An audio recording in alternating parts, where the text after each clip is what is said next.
Friends, welcome to origins ई शाला। और आज हम देखने वाले हैं डिजिटल इलेक्ट्रॉनिक्स का एक और important topic, that is difference between combinational and sequential circuits. अब हमने कॉम्बिनेशनल और सीक्वेंशियल सर्किट्स की डेफिनेशन और कुछ इनके टिपिकल कैरेक्टरिस्टिक्स देखे थे।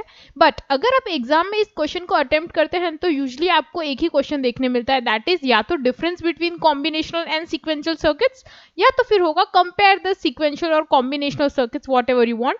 तो दोनों ही क्वेश्चन का आंसर एक्चुअली सेम ही होता है। तो आज मैं वो आंसर आपको थोड़ा सा एलैबोरेट करके डिस्कस कर लेती हूँ, सो दैट आपको इसके कुछ एक्स्ट्रा पॉइंट समझ आ जाए।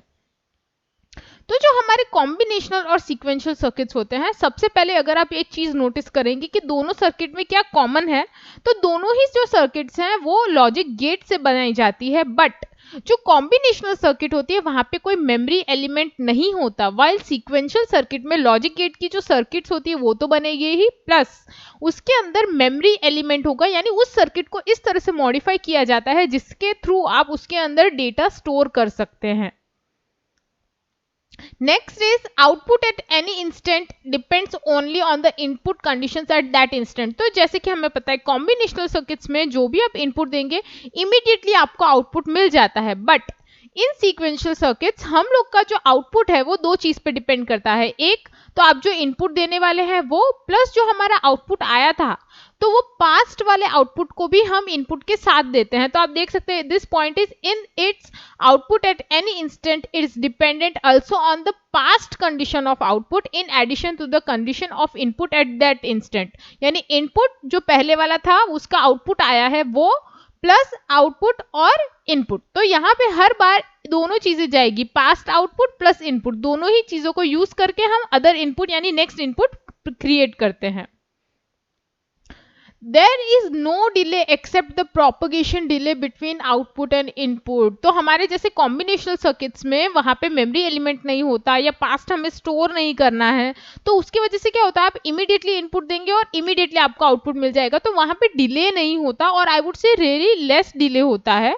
वाइल इन सीक्वेंशियल सर्किट्स यहाँ पे डिले ज्यादा होता है as compare to combinational circuit. The reason is यहाँ पे हमारा जो इनपुट और आउटपुट है उनके बीच में एक एक्स्ट्रा कंपोनेंट आ जाता है, that is our memory element. तो जो मेमोरी एलिमेंट का डेटा है या फिर जो पूरे सर्किट की ट्रिगरिंग है उसे मैनेज करने के लिए हमें यहाँ पे रुकना पड़ता है कई बार इनपुट और आउटपुट का रिलेशन लेने के लिए, दैट इज वाई यहाँ पे डिले प्रेजेंट होता है।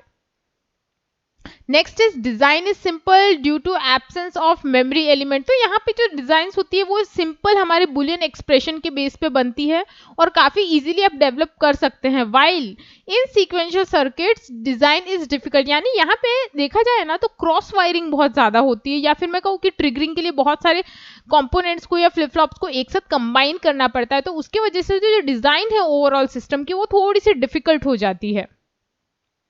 इट इज टाइम इंडिपेंडेंट, ये टाइम पे डिपेंड नहीं करता, यानी इस पे टाइम की कोई रोक टोक नहीं है, आप जैसे इनपुट देंगे आउटपुट आ जाएगा। While sequential circuits are time dependent. अब ये टाइम डिपेंडेंट का इसका थोड़ा सा एलैबोरेट अगर मैं आपको मतलब करके बताऊं, सपोज आप काउंटर यूज कर रहे हैं, तो जो एक काउंटर का ब्लॉक है, एक काउंटर के ब्लॉक को अगर आप देखेंगे तब हमें ये महसूस नहीं होगा कि इट इज टाइम डिपेंडेंट और समथिंग, बट अगर आप काउंटर के बहुत सारे ब्लॉक्स को कनेक्ट करते हैं तो उन सबको सिंक में काम करना पड़ता है, एंड बिकॉज ऑफ दैट हमें टाइम मेंटेनेंस करना पड़ता है कि सारे के सारे आउटपुट एक साथ आए, तो एक सर्किट को शायद रुकना पड़ सकता है।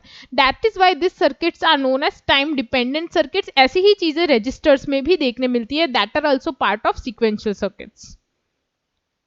Next, combinational circuits don't have capability to store any state. तो स्टेट का मतलब क्या है, जैसे मैंने कहा पास्ट स्टेट हम स्टोर करते हैं सीक्वेंशियल सर्किट में, कॉम्बिनेशनल सर्किट में ऐसा कोई फीचर नहीं होता, बल्कि हम अगर सीक्वेंशियल सर्किट की बात करें तो वहां पे ये चीज होती है। यानी अगर मैं कहूँ कि मुझे सपोज पहले के दो आउटपुट का कुछ स्टोर करना था and then I wanted to use it for some other input, तो ऐसा पॉसिबल नहीं होगा कॉम्बिनेशनल सर्किट में।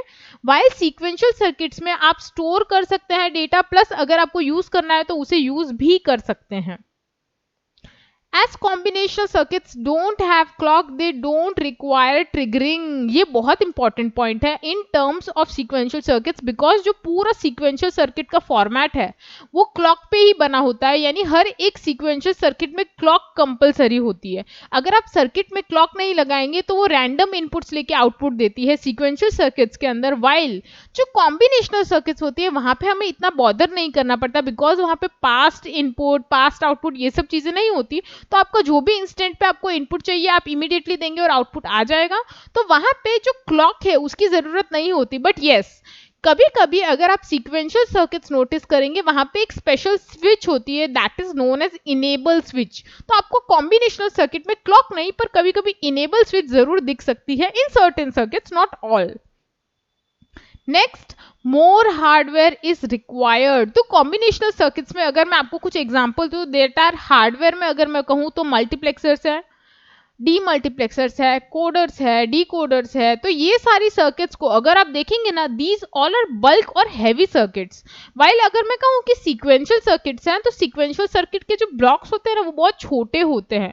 तो ओवरऑल अगर आप हार्डवेयर देखने जाएंगे ना तो कॉम्बिनेशनल सर्किट्स में ज्यादा कंपोनेंट्स लगते हैं. तो वहां पे हमारा जो ब्लॉक है उसके अंदर ओवरऑल हार्डवेयर अगर ज्यादा है तो वहां पे मैं एक और चीज बोल सकती हूँ कि कॉस्ट ज्यादा होगा. सिंपली अगर मैं सिंपल सी चीज है, अगर आप कोई चीज में बहुत ज्यादा इक्विपमेंट्स या बहुत ज्यादा कंपोनेंट्स ऐड कर रहे हैं तो ऑब्वियसली आपको ज्यादा खरीदने भी तो पड़ेंगे. तो ऑब्वियसली कॉम्बिनेशनल सर्किट का कॉस्ट हमेशा सीक्वेंशियल सर्किट से ज्यादा होता है. तो these were some basic points related to combinational and sequential circuits. अभी भी अगर आपको ऐसा लगता है कि कुछ पॉइंट्स अभी भी आपको और भी देखने हैं तो मेरा एक वीडियो है जिसमें मैंने इनके बेसिक डेफिनेशंस दिए हैं और उनके कुछ कैरेक्टरिस्टिक पॉइंट्स बताए हैं. तो अगर आपको और पॉइंट्स जानने हैं तो आप वो वीडियो देख सकते हैं, लिंक आपको डिस्क्रिप्शन में मिल जाएगी. Thanks for watching this video. तो अगर मेरा वीडियो ये आपको अच्छा लगा है तो प्लीज नीचे एक लाइक का बटन होगा, उसे जल्दी से क्लिक कर दीजिए. एंड आपके जो भी फ्रेंड्स हैं जिन्हें इस टॉपिक में प्रॉब्लम हो रही है उनके साथ इस वीडियो को शेयर करना बिल्कुल भी मत भूलिएगा. इसी के साथ हमारे चैनल को सब्सक्राइब कर लीजिए सो दैट आपको डिजिटल इलेक्ट्रॉनिक्स से रिलेटेड वीडियोस मिलते रहेंगे. एंड अगर आप बुक्स डाउनलोड करना चाहते हैं तो हमारे जो ब्लॉग है उस पर हमने काफ़ी ज़्यादा ई बुक्स दी है, फ्री में आप डाउनलोड कर सकते हैं. तो हमारे ब्लॉग की लिंक मैंने नीचे डिस्क्रिप्शन में दी है. अगर आप डिजिटल इलेक्ट्रॉनिक्स या और भी कोई इंजीनियरिंग सब्जेक्ट से रिलेटेड बुक डाउनलोड करना चाहते हैं आपको वहाँ पे मिल जाएगी. Till then stay tuned to our channel. I will see you in the next lecture. Bye bye.